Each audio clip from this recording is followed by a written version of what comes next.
Once again, the founder of LegalBlitz.com. You guys can catch him on Twitter at thelegalblitz.com. Steve, you don't do the Instagram thing? That's not your thing right now? Say that again? You don't do the Instagram thing? Oh, I don't have the Instagram.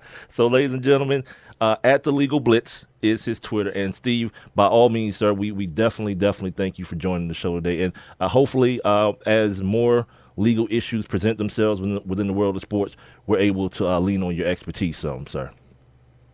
Absolutely. And, your listeners, feel free to tweet at me or shoot me an email, steve@thelegalblitz.com. Always happy to answer questions. My man. Have a good one, sir. All right, you too. Man, I don't know about you guys, but I just got way smarter today. And that's what it's all about, man. Just trying to I'm trying to educate you guys, but in the process, educate myself as well. We're going to get my guy, Roberto, on the line here. We're going to, start the show as we usually do. We're going to continue our conversation as it relates to Spygate, or excuse me, everything has a gate. Sorry, Deflategate as well. We got some NFL stuff, some other NFL news to talk about. We definitely have, what am I trying to say? Oh, some baseball issues to get into today, and some miscellaneous things we got to make sure we do on this day as well. Still waiting for Rob to get on the line here. All right, he's telling us to give him 1 second. He's not ready yet. And we're gonna talk about we got some more news on this whole Manny Pacquiao situation as well. So Pacquiao, and I didn't even get a chance to ask Steve about that, about this lawsuit with Pacquiao and these people in Vegas and all this kind of stuff. But hopefully the next time we have him on, we can get into some more of those type of things. But this Bounty Gate thing just kind of came out of nowhere. Well, it didn't come out of anywhere, but it hit yesterday, like right before we got on the air, and I had already reached out to Steve and already had him scheduled. And I made it clear to him that we were going to make sure that we had him on following the announcement of the punishment to kind of get some legal perspective on what went on.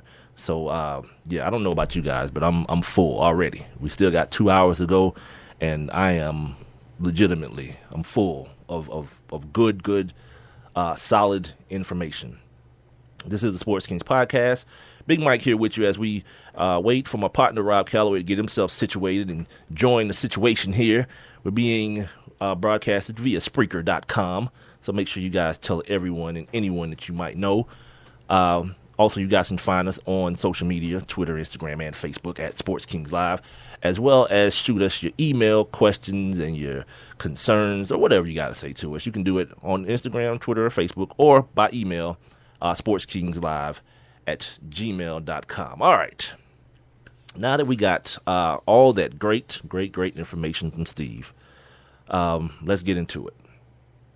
Mentioned, just like earlier, mentioned that Rob, whenever you're ready, just let me know. I'll pull you up, sir. The dude that tells me to hold on tells me he was born ready. How does that even work? It's like it's like when you say, it's like when somebody call you for a phone number and you start like 404. Hold on, let me get a pen. MF, you call me. What you mean you ain't got no pen? When that happens to anybody out there, for people to learn their lesson, hang up on them immediately. They'll learn their lesson, and do not pick up the phone when they try to call you back. That's foolishness. Don't call me for a phone number and then tell me I got to hold on now because you got to get a pen. Anyway, Rob, how are you, sir?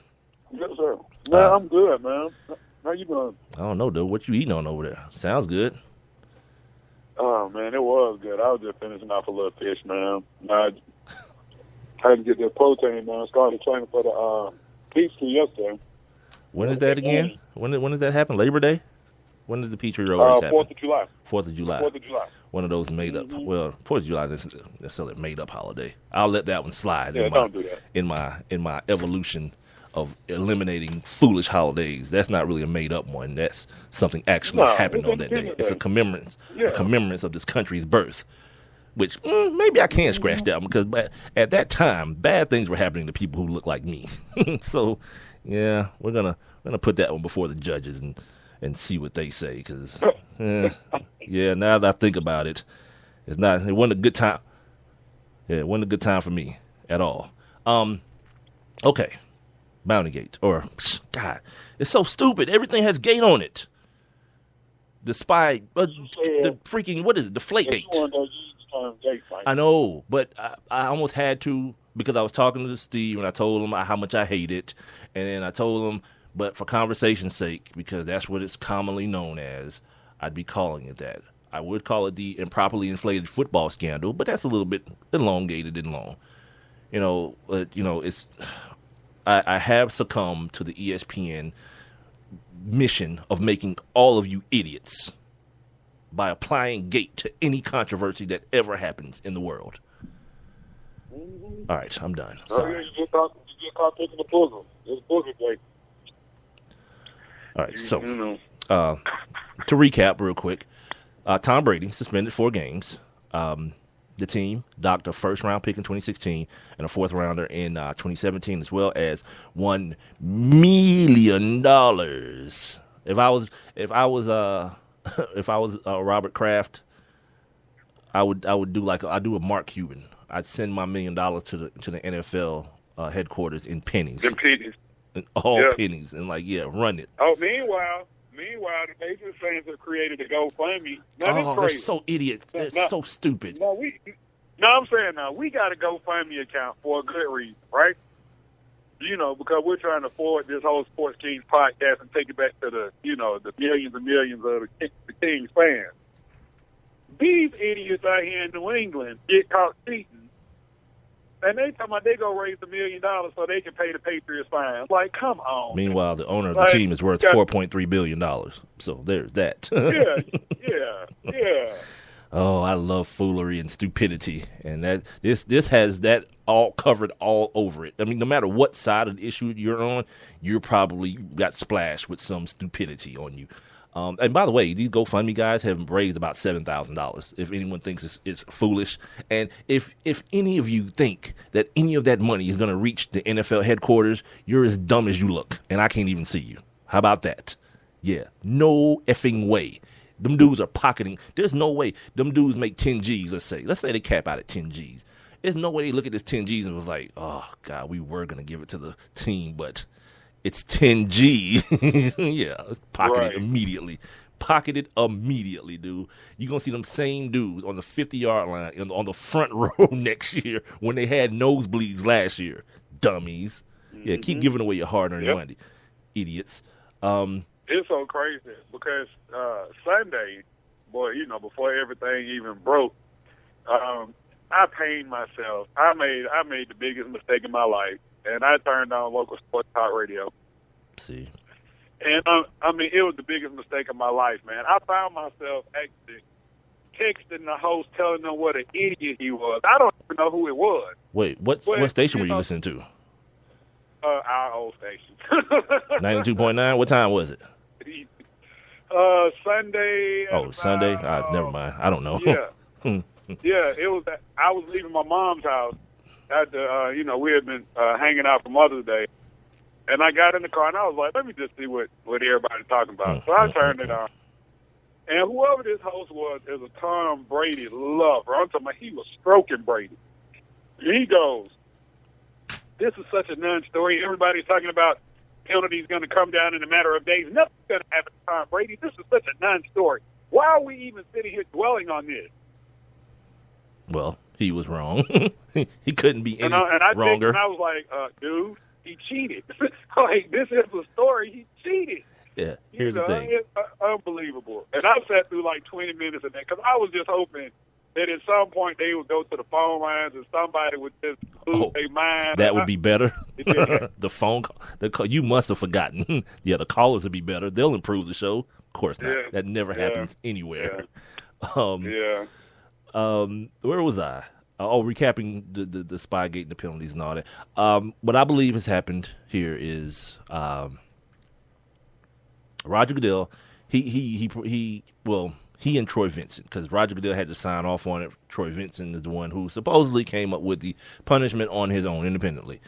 I think they came at it with 4 games, already anticipating it being reduced.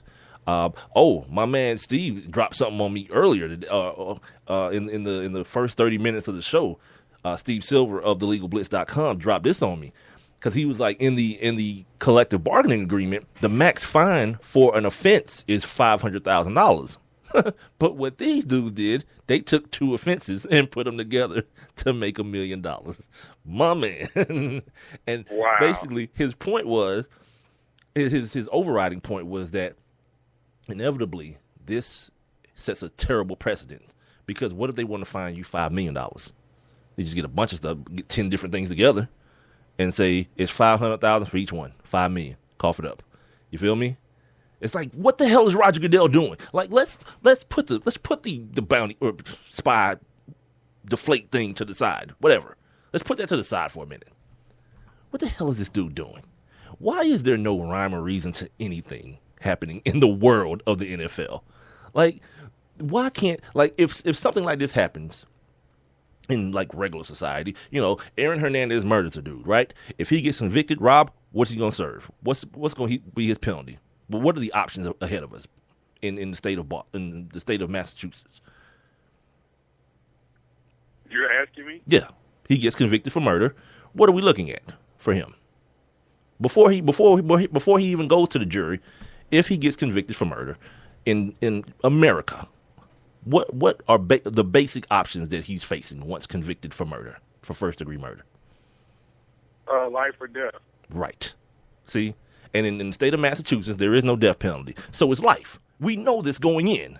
But with the NFL, we have no damn clue. No one knows anything. It's like Roger Goodell has a dartboard in his office, and he's like, "All right, let's chuck this dart at the board. Bam, 4 games. Woo! Let's chunk a dart at the other board. Bam, $1 million. It's like whatever." Right. I asked the question yesterday. Okay, you take a first next year, and then a 4th in 2017. Like, how arbitrary is that? Like, why not a 5th or a 3rd? You know what I mean? Like, what about this particular infraction says to you, what would be fair, but not overboard? A 4 in 2 years. See, if we gave him a 3, that'd be going too far. If we gave him a 5, that's not going far enough. You know what'll happen? You know what's going to happen, man. And see, this is crap. Now that part, the draft pick part, is crap. Because and anybody that's familiar with the New England Patriots knows that they know what they're going to do. They're going to find a way to be in the first round of the draft next year. They might have lost their pick, but that don't mean that they won't get somebody else's pick, or they might double up in the second. Screw the first, let's double up in the second. I mean... Yo, I thought you were going somewhere else. I thought you were saying that because it's New England, the first round pick doesn't really mean anything. I thought you were going there with it. But well, that too. I mean, that's what I'm saying. They could double up on the second or third. I mean, the 4th pick, if anything. Now, see, that's probably the pick that would hurt New England is the 4th pick. Because the first, I mean, when was the last time they used the first pick? Did they pick Gronk in the first round? Did they do what now? No, Grunt was like Did they pick? He was a 3rd rounder or something like that. Right. He had problems with his shoulder or something like that. Did they pick Aaron Hernandez in the first round? No, he was a 4th rounder. He was a 4th rounder. Did they pick Tom Brady in the first round? Absolutely not. No. And exactly. That's exactly what it did. Now, it's that 4th round pick that's gonna hurt them because that's how they come up. Well, I'll say this: I don't devalue any draft pick. Like, we had a coworker, right? Let's say his name rhymed with Bamey Books. That for some reason thinks you can unvalue certain picks. Like, 7th round pick, that's like having nothing. Sure, it's not. Sure, it is. He was undrafted. He was an undrafted free agent. Well, I don't know. I don't even know how you know who I'm talking about, Robert. I'm talking about Bamey Books. I don't know who you're talking about. Baby Boots. Bamey Books. Yeah, Baby Boots. That's what I'm talking about. I don't even know how you even. I tried to disguise his name so no one would know. Yeah, well, now it's baby. Okay, I didn't know you were talking about baby boots. No, not baby. You know, baby boots. Bamey. Bamey Books. Oh, baby. Oh, you talking about baby from Bankhead. Right. Baby boots. Yeah. Allegedly. All right. But here's the thing. It all